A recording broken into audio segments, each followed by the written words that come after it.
மேடையில் அமர்ந்திருக்கும் அனைத்து பெரிய உள்ளங்களுக்கும் என் மனமார்ந்த வணக்கங்கள்.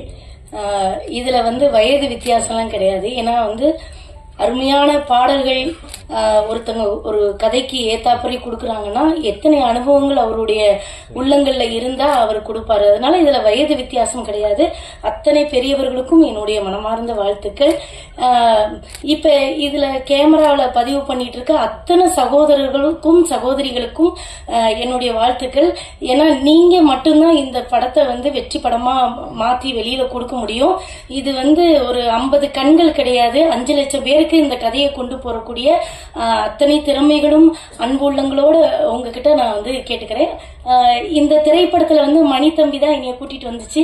அப்ப நாங்க ஒரு படம் நடிச்சிட்டு இருந்தப்ப, அக்கா என் படத்துல கண்டிப்பா உங்களுக்கு ஒரு வாய்ப்பு இருக்குன்னு சொன்னப்ப ஒரு 2 நாள் தான் நடிச்சேன். 2 நாள் இதை சொன்னப்ப கூட நான் நம்மள உண்மையிலே அவர் படத்துல கூட்டிட்டு இதுல நான் ஒரு முக்கியமான கதாபாத்திரம் நடிச்சிருக்கிறேன். நிச்சயமா மாயாண்டி குடும்பத்தார் கடைக்குட்டி சிங்கம் திரைப்படத்துக்கு அப்புறமா இந்த திரைப்படத்துல என்னுடைய கதாபாத்திரம் ரொம்ப அருமையா பேசப்படும்.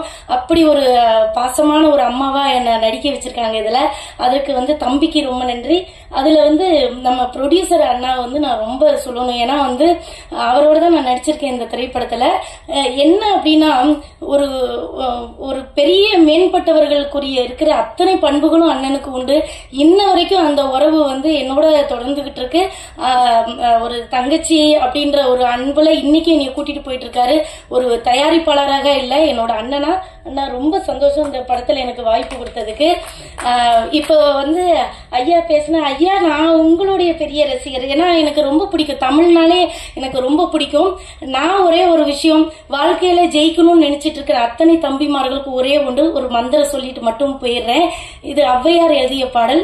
வான் குருவியின் கூடு வல்லரக்கு தொல்கரையான் தேன் சிலம்பி யாவருக்கும் செய்திருதல் யாம் பெரிதும் வல்லோமே என்று வலிமை சொல்ல வேண்டாம் கான் எல்லோருக்கும் ஒவ்வொன்று எளிது. இந்த உலகத்துல பிறந்தா, ஆமா எனக்கு ரொம்ப பிடிக்கும் தமிழ் பேச்சு. யாராவது பேசினா நான் ரொம்ப ரசிச்சு கேட்பேன். நிறைய புஸ்தகங்கள்ல படிப்பேன். உண்மையிலே சொல்றேன், நம்ம எதுக்குமே ஆகாதவங்கன்னு இந்த உலகத்துல எந்த ஒரு உயிரும் பிறக்கல. ஒவ்வொரு உயிரையும் இதை சாதிக்கணும்னு நினைச்சிட்டு தான் நம்ம எண்ணத்தோட பிறக்கிறோம். பல போராட்டங்கள் வரலாம், நம்மள ஐயா சொன்ன மாதிரி வலிமை கொண்டு நம்மளை தாக்கலாம். ஆனா அந்த தாக்குதலை மீறி, ஏன்னா ஏதோ ஒரு திறமை நம்ம கிட்ட இருக்கும் கண்டிப்பா. இந்த பாட்டை ஒவ்வொருத்தரும் சொல்லிட்டு வாங்க. நம்மளை யாரு நம்மளை கீழே தள்ளி விட்டாலும், நம்ம தாழ்வு மனப்பான்மைக்குள்ள ரொம்ப சுழன்று கிடந்தாலும் இந்த பாடல் உங்களை உற்சாகத்தோட வெளியில கொண்டு வரும். அக்கா சொல்லி கொடுத்த மந்திரத்தை எல்லாரும் இனிமேல் படிக்கிறீங்க. ரொம்ப நன்றி. நிகழ்கால ஔவையாரா நம்மள நினைச்சுக்கிறோம். தேங்க்யூ.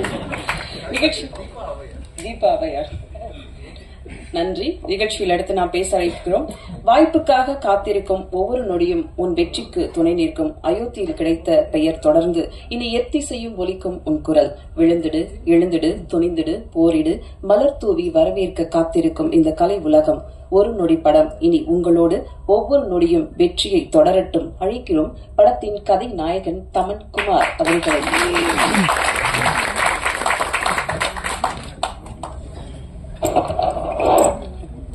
அனைவருக்கும் வணக்கம்.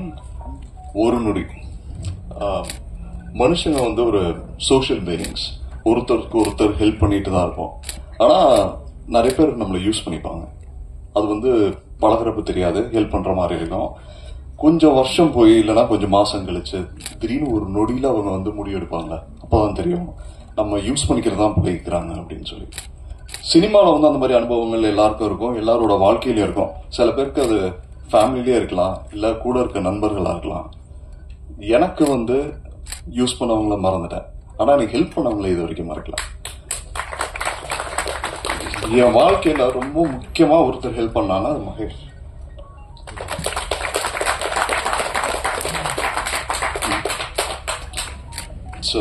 பியாண்ட் வேர்ட்ஸ் சொல்ல போனா, இந்த for the past 10-12 years அவர் மட்டும் இல்லைன்னா ஒரு ப்ராப்ளம் என்னோட sanity I would have lost it.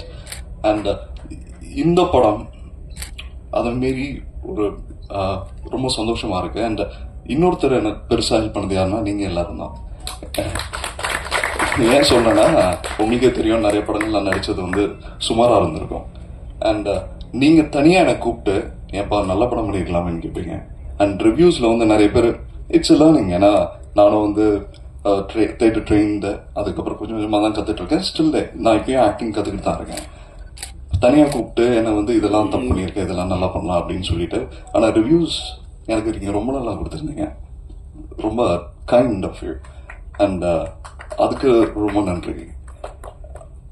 ஒவ்வொருத்தருக்கும் இந்த மாதிரி ஹெல்ப் பண்றதுக்கு நிறைய பீப்புள் வருவாங்க. என் வாழ்க்கையில் கிடைச்ச நீங்க. அப்புறம் இந்த படத்துக்கு ஒரு பெரிய ஹெல்ப் யார் கிடைச்சதுன்னா இதோட ப்ரொடியூசர். நான் சொன்ன மாதிரி ஒரு ஆக்டருக்கு வந்து தேர் ஆல் என்ன சொல்றது, ஒரு பிகஸ்ட் கான் பி சூசஸ்.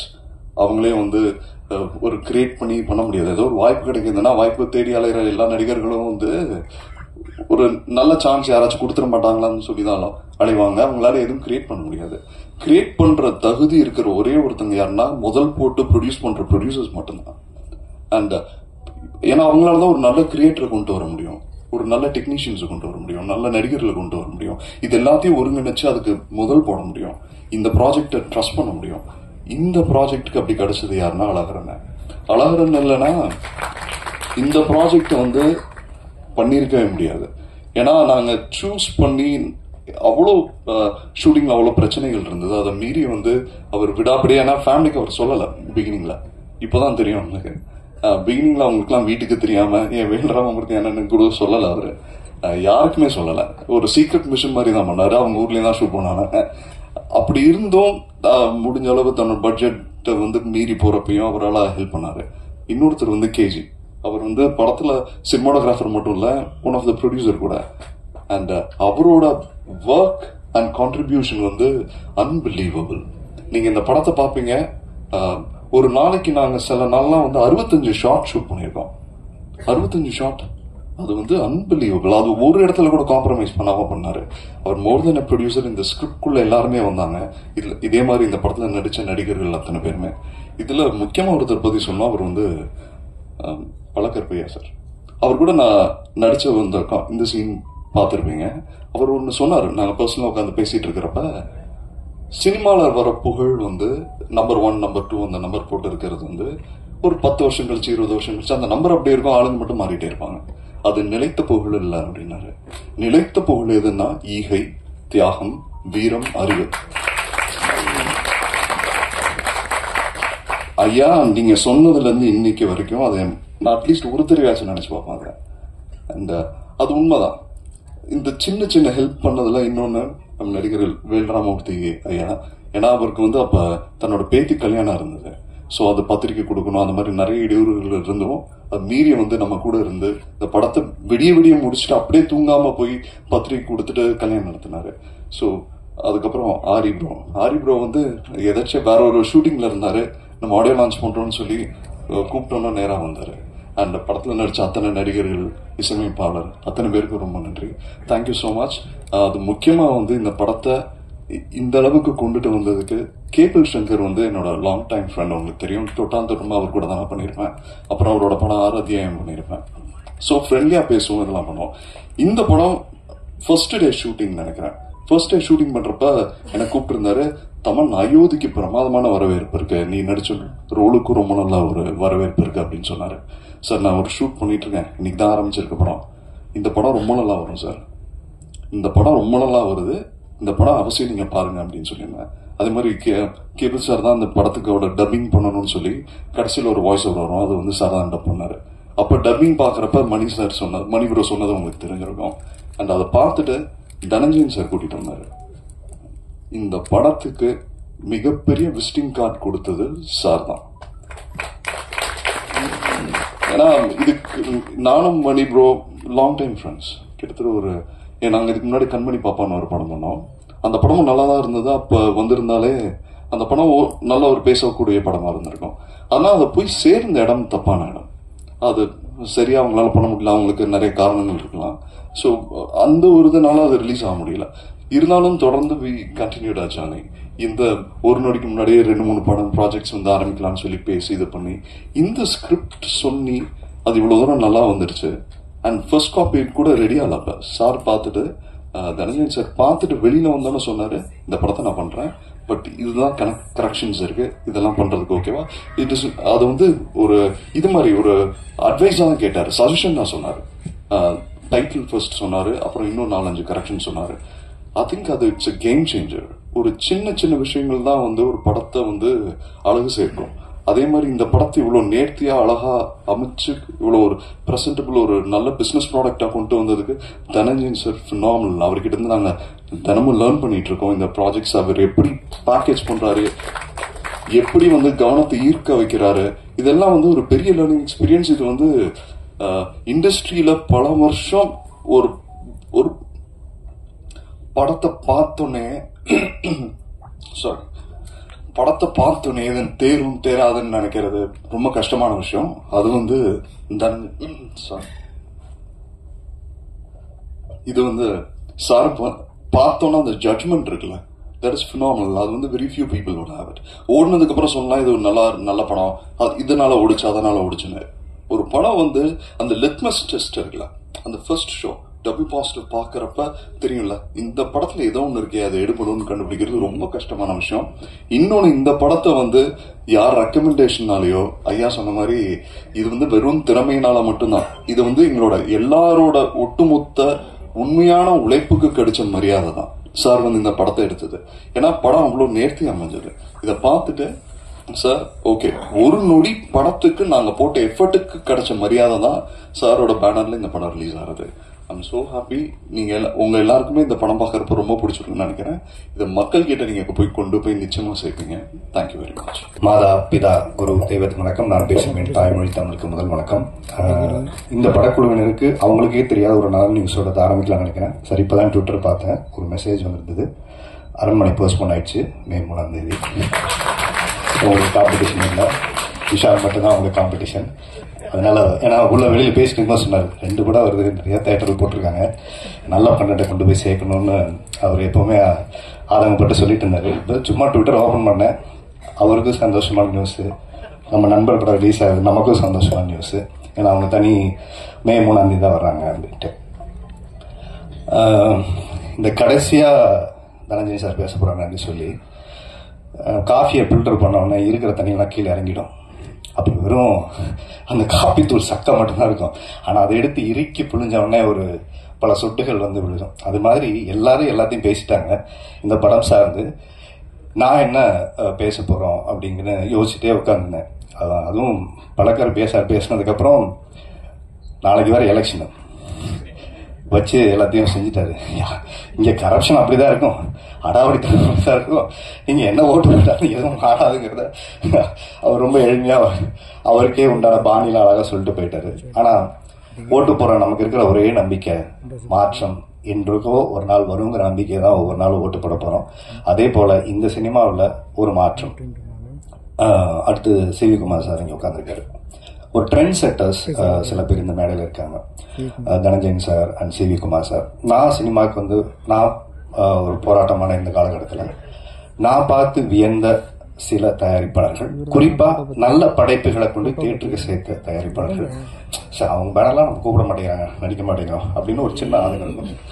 அந்த ஆதங்கம் என்னன்னா, எனக்கு படம் கிடைக்கலங்கிறத விட எங்கோ நல்லா வேலை செய்யறவங்களை தேடி கண்டுபிடிச்சு அதை தியேட்டருக்கு கொண்டு போற ஒரு பெரிய ஒரு எண்ணம் இருக்குல்ல, அதுக்கே மிகப்பெரிய ஒரு பாராட்டு வந்து Sivakumar sir, Dhananjayan sir, cable Shankar sir, இவங்கெல்லாம் அப்படி கடத்துறது ஒண்ணு இருக்குல்ல. நம்ம ஒரு நல்ல படம் பார்த்தா நல்ல படம்னு மேடையில சொல்றதா இருக்கட்டும், ஃப்ரெண்ட்ஸ் கிட்ட சொல்றதா இருக்கட்டும். ஏன்னா கண்மணியோட விழா மேடையில அண்ணனும் நானும் உட்காந்து பக்கத்துல வந்து பேசிட்டு இருந்தோம். விழா முடிச்சுட்டு போகும்போது நல்ல படம் அது நல்லா வந்திருக்கு அப்படின்னு சொல்லி மனசார பாராட்டி போனாரு. தமன் பேசும்போது ஒரு விஷயம் கண்களாங்க. தமன், நான், மகேஷ் எல்லாமே ரொம்ப க்ளோஸ் ஃப்ரெண்ட்ஸ். ஆனால் நான் ஃபோன் பண்ணால் லேட்டாக எடுப்பார், தமன் ஃபோன் பண்ணால் உடனே எடுப்பார் மகேஷ் பிரதர். எனக்கு கூட கொஞ்சம் ஜெலஸாக இருக்கும். இந்த மாதிரி ஒரு நண்பர்கள் வந்து எங்களுக்குள்ள சின்ன ஒரு கெமிஸ்ட்ரி எப்பவுமே இருக்கு. ரொம்ப நாள் கழிச்சு பார்த்தாலும் சரி, அடிக்கடி சந்திக்கிற வாய்ப்பு இல்லை. ஒரு கதாநாயகனோட வெற்றி என்பது ஒவ்வொரு நாளுமே பெரிய போராட்டம். ஏன்னா நம்ம உடம்ப தயார் பண்ணிக்கணும், நம்ம சாப்பிடணும், அப்புறம் கனவை தேடி ஓடணும், அப்புறம் நல்ல படைப்புகள் வந்தால் ரிலீஸ் ஆகணும். இப்போ நான், தமன், எங்களுக்கெல்லாம் என்ன பிரச்சனைன்னா, கடைசி எட்ஜ் வரைக்கும் வேலை செய்யக்கூடிய சில நடிகர்கள் இருப்பாங்க. இந்த போஸ்டர் ஓட்டுற வரைக்கும் வேலை செய்யறது வந்து ப்ரொடியூசர் வேலை செய்வாங்க, இயக்குனர் வேலை செய்வாங்க, மற்ற டீம் எல்லாம் வேலை செய்வாங்க. ஆனா ஹீரோ நம்பிக்கையோட அந்த கடைசி நாள் தேட்டர் எடுக்கிற வரைக்கும் ஒரு ஹீரோக்கு ஒரு நம்பிக்கை இருக்குல்ல, அப்படிப்பட்ட ஒரு நம்பிக்கையான ஒரு ஹீரோ நமக்கு தமிழ் சினிமா கிடைச்சிருக்காருங்கிறது எனக்கு ரொம்ப சந்தோஷமான ஒரு இடம். ஏன்னா ஒரு தயாரிப்பாளருக்கு அது ரொம்ப முக்கியம். ஏன்னா இன்னைக்கு ஒரு புது தயாரிப்பாளர் நமக்கு கிடைச்சிருக்காரு. அழகர் அண்ணன் ஊர்ல இருந்து வந்திருக்காரு. நிறைய புதிய கனவுகளோட சினிமா பண்ண வர்றவங்களுக்கு ஏற்கனவே இருக்கிற தயாரிப்பாளருக்கு சில பிரச்சனைகள் இருக்கு. ஏன்னா பணம் போட்டு பணம் எடுக்கிற ஒரு பிசினஸ், அப்போ இது எப்படி வியாபாரம் பண்றது, யாரை போடுறது, அவங்களுக்கு வேற மாதிரியான சிரமங்கள் இருக்கு. அவங்களுக்கு குறையே சொல்ல முடியாது. அப்போ நம்பிக்கையோட வர்றவனுக்கு யாரு மிகப்பெரிய கதவை திறந்து வச்சிருக்காங்கன்னா, இந்த மாதிரி சினிமாவை என்னைக்குமே ஒரு போகாதவங்க சில பேர் இருப்பாங்க. நமக்கு எதுக்கு சினிமா, இந்த வேலை, நமக்கு ஒரு வேலை இருக்கு அப்படின்னு வீட்டுல 1000 பேர் சொன்னா கூட அவங்களுக்கு ஒரு ஆசை இருக்கும், ஒரு படம் பண்ணி பார்த்துடலாமே. பல முயற்சிகள் எடுத்து தோத்து போயிருப்பாங்க, ஆனால் திரும்பவும் ஒரு வாய்ப்பு கொடுக்க தயாரா இருப்பாங்க. அப்படிப்பட்ட ஒரு தயாரிப்பாளர் அழகர் சார். இன்னைக்கு அவர் மனசு வைக்கலன்னா இந்த படம் நடந்திருக்குமான்னு தெரியாது. இன்னைக்கு ஒரு நல்ல சினிமாவுக்கு ஒரு நல்ல படைப்புகளை தனஞ்சயன் சார் கைக்கு வரைக்கும் வந்திருக்குமான்னு தெரியாது. அப்போ நிறைய பேரோட கனவுகளை நினைவாக்கக்கூடிய இந்த புது தயாரிப்பாளர்கள் சினிமாவுக்கு தேவை. சின்ன படம் ஓடாது, சின்ன படம்லாம் எடுக்கவே வராதிங்க அப்படின்னு இப்போ விஷால் அது நல்ல எண்ணத்துல வேற மாதிரி ஒன்று சொன்னாரு. அதை வேற மாதிரி இப்ப புரிஞ்சுக்கிட்டாங்க. ஆனா இந்த படம் சேலஞ்சு பண்ணி சொல்லலாம், சின்ன படம் பெரிய படம் இல்ல, தியேட்டர்ல கண்டென்ட் தான் இனிமேல் படம். நல்ல கான்டென்ட் எடுத்துட்டு கொண்டாந்து ப்ரமோட் பண்ணா மக்கள் பார்க்க தயாரா இருப்பாங்க. ஏன்னா நானும் கேமராமேன் கேஜியும் மச்சியும் ஆபீஸ்ல உட்காந்து பேசிட்டே இருந்தோம். இந்த மிஞ்சுமால் பாய்ஸ்ல நிறைய புது பசங்க இருந்தாங்க. இங்கெல்லாம் யாருக்குமே தெரியல. ஷாக் ஆயிட்டாரு பிரதர், எல்லாருமே பெரிய ஆள் பிரதராங்க, அவங்கவுங்க பிஸியா இருக்கிறவங்க. 2 பேர் ப்ரொடியூசர், பல பேர் டேட்டே கிடைக்கல 2 வருஷம். ஆனா தமிழ்ல நமக்கு அவங்க புதுசு. ஆனா யாருன்னே முகம் தெரியாத நடிகர்களை இன்னைக்கு தேடி போய் பார்த்து இன்னைக்கு 100 கோடிக்கு மேல கலெக்ஷன்ங்கிறாங்க. அதே மாதிரி காந்தாரா இங்க பெரிய கலெக்ஷன் ஆச்சு. லவ் டுடே இருக்கட்டும், நிறைய நல்ல படங்கள் இங்க ஓடுறதுக்கு மிக முக்கியமான காரணம் நல்ல கதையோட, நல்ல திரைக்கதையோட நேர்மையா உழைக்கிற டெக்னீஷியன்ஸ். இது ரொம்ப ரொம்ப முக்கியம். ஒரு நல்ல தயாரிப்பாளர்களுக்கு நேர்மையா உழைக்கிற டெக்னீஷியன்ஸ் கிடைக்கும் போது அதை விட பெரிய வரப்பிரசாதம் எதுவுமே கிடையாது. அதனால அழகர் சாருக்கு மிகப்பெரிய ஒரு ரிலீஃப் என்னன்னா, மணி ஒரு கேப்டன் ஆஃப் த ஷிப்னு சொல்லுவாங்க.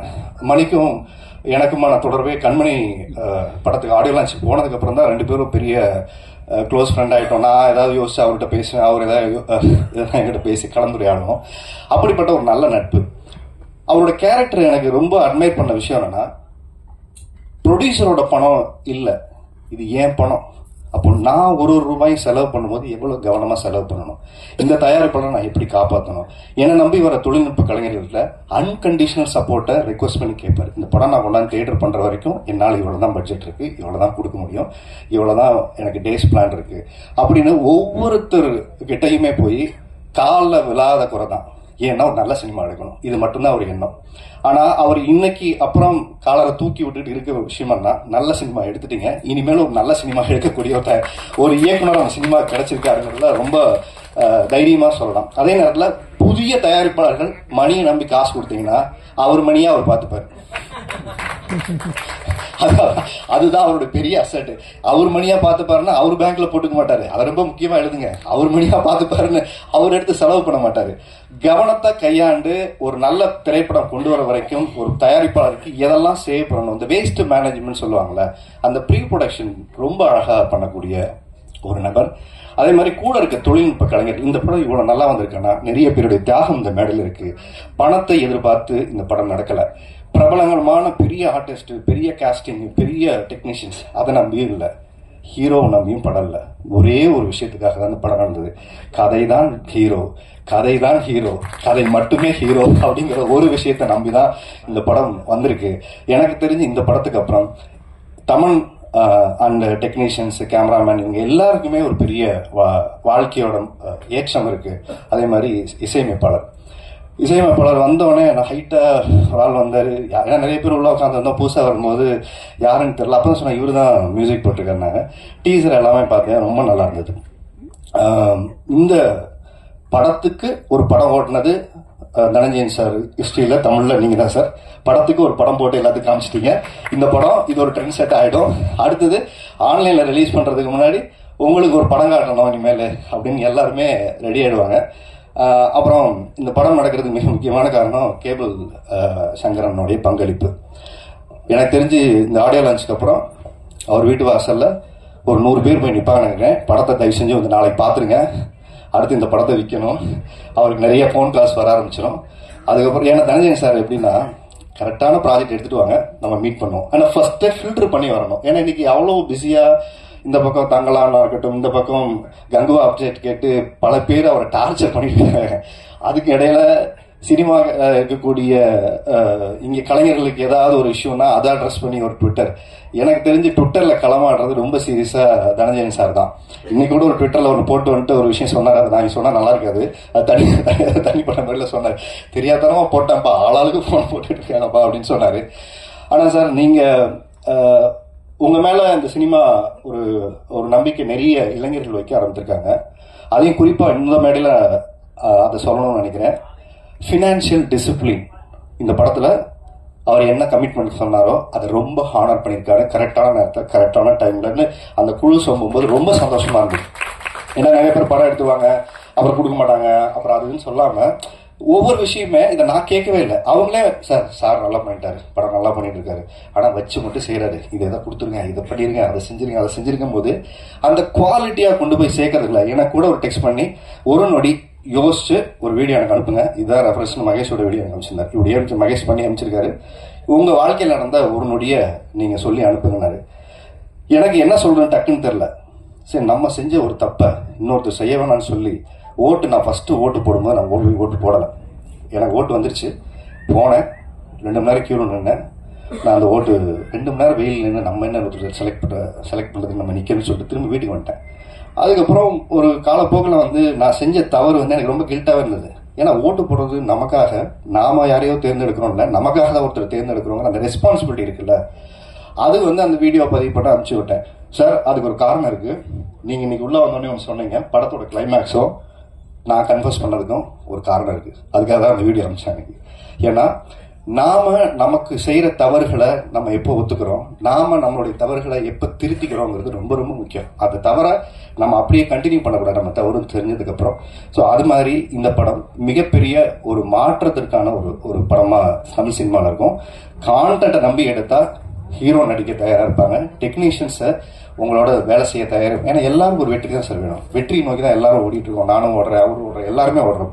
அந்த வெற்றி இந்த படம் மூலியமா எனக்கு கிடைக்கும் நம்பிக்கை இருக்கும்போது பணத்தை எதிர்பார்க்காமல் உங்களோட உழைக்கக்கூடிய டெக்னீஷியன்ஸ், ஹீரோ, அதே மாதிரி இப்படி ஒரு படத்தை எடுத்துட்டு வந்தா வாங்கி ரிலீஸ் பண்றதுக்கு தனஞ்சயன் சார், சிவிகுமார் சார் நிறைய சப்போர்ட் பண்றதுக்கு நிறைய பேர் இருக்காங்க. ஆனா எடுத்துட்டு வரமாங்கிற அந்த எதிர்பார்ப்போட உட்காந்துருக்காங்க. அப்படி இன்னைக்கு இருக்கக்கூடிய யங்ஸ்டர்ஸ்க்கு நான் சொல்ற விஷயம் என்னன்னா, படத்துல மலையாள படம் நல்லா எடுக்க ஆரம்பிச்சிட்டாங்க, கன்னட படம் நல்லா எடுக்க ஆரம்பிச்சிட்டாங்க, தெலுங்கு படம் வேற மாதிரி எடுக்க ஆரம்பிச்சிட்டாங்க. நாம என்ன பண்ணிட்டு இருக்கோம், நமக்கு ஒரு பெரிய ப்ரெஷர் இருக்கு. ஏன்னா எல்லாத்துக்கும் முன்னாடி நாம தான் கான்டென்ட் சினிமாவை இங்க எடுக்க ஆரம்பிச்சோம். நாம தான் நிறைய தொழில்நுட்ப கலைஞர்கள் வெவ்வேறு மாநிலங்கள் போய் நிறைய படங்களை எடுத்தாங்க. ஸோ நம்ம அப்படி ஒரு படங்களை கொடுக்கறதுக்கு நமக்கு இப்ப கொஞ்சம் காலதாமதம் ஆகிறதுக்கு காரணம் நிறைய ரைட்டர்ஸ் எமர்ஜ் பண்றது இல்லை.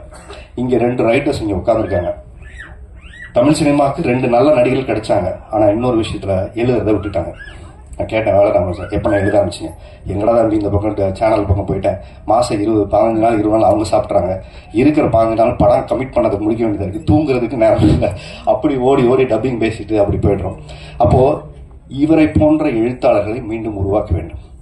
அதே மாதிரி பழக்கரப்பி ஐயாவை போன்ற நிறைய படைப்புகள் உருவாக்குறதுக்கு நிறைய படைப்பாளிகள் தேவைப்படுறாங்க. அந்த படைப்புகளுக்கான ஒரு பெரிய ரைட்டர்ஸ் மேலா நம்ம ஒன்று ஸ்டார்ட் பண்ணோம் சார்.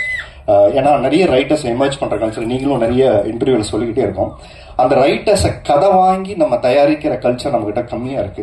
இயக்குனர் கதை கொண்டு வந்தா எடுத்துக்கிறோமே தவிர ரைட்டர்ஸ் வாங்கி இந்த டைரக்டர்கிட்ட கொடுக்கலாம், இவங்களை கூட நம்ம ஒரு டீம் அசம்பிள் பண்ணலாங்கிற ஒரு செட் ஆஃப் எக்ஸாம்பிளையும் நம்ம உருவாக்குற ஒரு பெரிய முயற்சி எனக்கு ஒரு பெரிய கனவு இருக்கு. அதற்கான ஒரு பெரிய துவக்கமாக இந்த மேடை அதற்கான ஒரு நல்ல மேடையா இருக்கும்னு நினைக்கிறேன். ஸோ தொடர்ந்து நிறைய நல்ல படங்களை வாங்கி தனஞ்சயன் சார் டிஸ்ட்ரிபியூட் பண்ணணும்னு நான் ரிக்வெஸ்ட் பண்ணிக்கிறேன். அதே மாதிரி எல்லார்ட்டையும் பர்சனலா ஃபோன் பண்ணி எனக்கு ஒரு பைட்ஸ் கொடுங்க, இல்லை இந்த மாதிரி ஒன்று அனுப்புங்கன்னு கேட்குற ஒரு பக்கம் இருக்குல்ல, நாம் அனுப்பிச்சிட்டோம், நாம் ரிலீஸ் பண்ணோம்னா இறங்கி வேலை செய்யறது ரொம்ப ரொம்ப முக்கியம். அவரோட பெரிய நெட்வொர்க் நட்பு வட்டத்தை வச்சிருக்காரு, அவருக்காக எடுத்து அனுப்பணும் அப்படிங்கறத தாண்டி இது ஒரு நல்ல படம், நீங்க அதுக்காக அனுப்பணும் தான் சொல்லுவார். நான் அனுப்புறேன்னு கேட்காத அனுப்பாதீங்க, இந்த கான்டென்ட் பேசுங்கிறது தான் ரொம்ப முக்கியம். ஸோ அதனால இது படத்தோட வெற்றி விழாவாக தான் நான் பாக்குறேன். ஏன்னா இந்த டீம் அடுத்த படம் மே மாசத்துக்கு ஷூட்டிங் கிளம்ப ரெடி ஆயிட்டாங்க, ப்ரொடக்ஷன் கன்ஃபார்ம் ஆயிடுச்சு. இந்த அடுத்து ஒரு தயாரிப்பாளர் இவங்க நம்பி படம் கொடுத்து அந்த வேலையும் அவங்க ஸ்டார்ட் பண்ணி போறாங்க.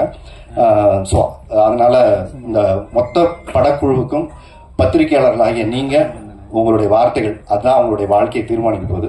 நல்ல கருத்துக்களையும் நல்ல சிந்தனைகளையும் கொண்டு போய் சேர்க்க நீங்க எப்பவுமே தவறினதில்லை. அவங்களுக்கு ஒரு பெரிய பாராட்டுதில்லை. இந்த படம் நல்லா வந்திருக்குங்கிறத படத்தை பார்த்துட்டு நிறைய பேர் சொல்லியிருக்காங்க. நானும் இந்த கதை எனக்கு தெரியும், இந்த படத்தோட முன்னோட்டத்தை நம்ம எல்லாருமே பார்த்தோம். ஸோ இந்த படத்தை முதல் நாள் முதல் ஷோ பார்க்குறவங்க நானும் ஒரு ஆவலோட இருக்கேன்.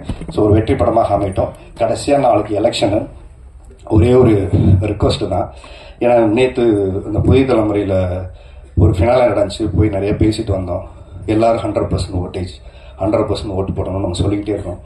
ஆனால் 100% ஓட்டு நாளைக்கு நடக்குமா இல்லையான்னு தெரியாது. இந்த படம் கட்டாயம் 100% சீட் ஃபுல்லாகும்.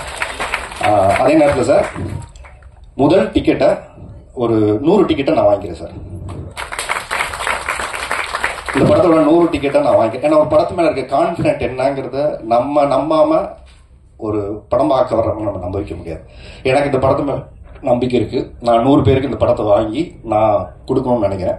இதை போல படத்தில் நம்பிக்கை இருப்பவர்கள் நீங்க ஒவ்வொருத்தருமே நீங்க உங்க ஃப்ரெண்டுக்கு ப்ரமோட் பண்ற நல்லா இருக்கு பார்க்கலாம்னு சொல்ற ஒரு படமாவும் இருக்கும். நாளைக்கு எலெக்ஷன் அப்படிங்கறதுனால இந்த எலெக்ஷன் கமிஷனுக்கு நம்ம ஒரு ரிக்வெஸ்ட் வச்சிடலாம். அந்த ஓட்டு போடுறவங்க போடாதவங்கன்னு 2 கேட்டகரி இருக்கும்.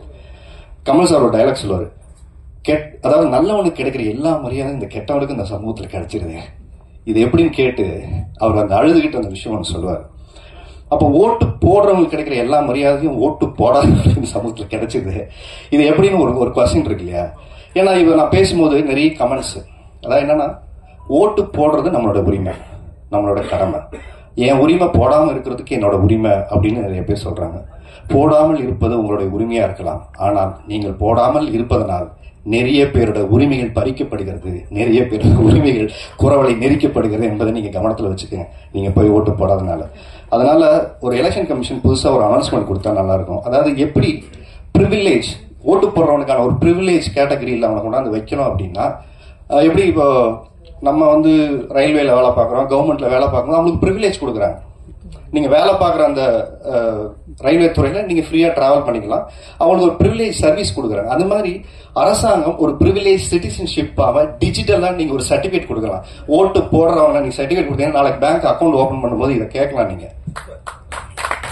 பேங்க் அக்கௌண்ட் ஓபன் பண்ணும்போது நீங்க இதை கேட்கலாம். இது ஒரு அத்தாட்சியாக நீங்க கொடுக்கும்போது ஒரு பெரிய சேஞ்ச் நடக்கும். அவருக்கும் எனக்கு என்ன டிஃபரன்ஸ், இந்த சமூகத்தில் பொறுப்பா இருக்கிறவங்களுக்கும் பொறுப்பா இல்லாதவங்களுக்கும் என்ன டிஃபரன்ஸுங்கிறத எப்படி ஒரு கண்ட்ரி நீங்க சிட்டிசன்ஷிப் நீங்க கொடுக்கும்போது இந்த வேறுபாடு தான் ஒரு மரியாதையை உருவாக்கும் சமூகத்துல. ஓட்டு போடுறது தேவை, ஆப்ஷன் கிடையாது. இப்ப ஆப்ஷன் நினைச்செல்லாம் வீட்டுல உட்காந்துருக்காங்க, நோட்டால போட்டுக்கலாம், எதுக்குனாலும் போடுங்க. நோட்டால போடுறீங்களோ இல்ல இஷ்டப்பட்ட கட்சிக்கு போறீங்களோ அது உங்களுடைய விருப்பம், அதுல யாரும் தலையிடல. ஆனா போடணுங்கிறது ரொம்ப ரெஸ்பான்சிபிலிட்டி. அப்போ எலெக்ஷன் கமிஷன் அடுத்து எத்தனையோ முயற்சிகளை காசை ஒவ்வொரு தடவையும் எலெக்ஷன் செலவை கட்சிக்காரன் செலவு கூடுதலா பண்ணிட்டு இருக்காங்களோ இல்லையோ தெரியல. எலெக்ஷன் நடக்கும்போது ஒவ்வொரு டைம் கேம்பெயினுக்கு கோடிக்கணக்கில் நம்ம செலவு பண்றோம். ஆனா what is the result? Are we getting the results? No. Again அங்க ஒரு பெரிய தேக்கம் இருக்கு. அப்போ ஒரு இடத்துல அவங்க அதை நோக்கி நகர்த்தணும். எப்படி ஆதார் கார்டு இன்னைக்கு வந்தவங்க எல்லாரும் மாறிட்டோம். இன்னைக்கு நமக்கு கோவிட் டைம்ல சர்டிபிகேட் எடுத்துட்டு தான் போகணும்னு டிஜிட்டல்ல நம்ம டவுன்லோட் பண்ணிக்கிட்டோம். அப்படி ஓட்டு போட்டதுக்கான ஆதாரத்தை நம்ம பதிவேற்றம் பண்ணிட்டா நமக்கு ஒரு டிஜிட்டல் சர்டிபிகேட்டை அரசாங்கம் கொடுத்தா நான் பிரிவிலேஜா என்னோட சோசியல் மீடியா நான் போஸ்ட் பண்ணி பெருமையா நான் சொல்லுவேன் நான் ஓட்டு போட்டேன். அதே மாதிரி எங்கெங்கெல்லாம் ஒரு அரசாங்கம் ரிலேட்டடா நம்ம வேலைக்கு போகும்போதோ ஒரு இடத்துல இன்டர்வியூ போகும்போதோ இது ஒரு கூடுதல் பிரிவிலேஜா ஆக்கப்படும் போது கட்டாயமாக ஓட்டு போடணுங்கிற எண்ணத்தை நம்ம முதல்ல எல்லாருக்கும் விதைக்கிற ஒரு விஷயமா இருக்கும். சோ மாற்றத்தை நோக்கி நகர்வோம். நாளைக்கு அனைவரும் உங்களோட ஜனநாயகமே ஆற்றுங்க. சிறப்பா அடுத்த ஒரு ஆட்சி யாராமே போனாலும் அவங்களுக்கு வாழ்த்துக்களோட நான் முடிச்சுக்கிறேன். நன்றி, வணக்கம்.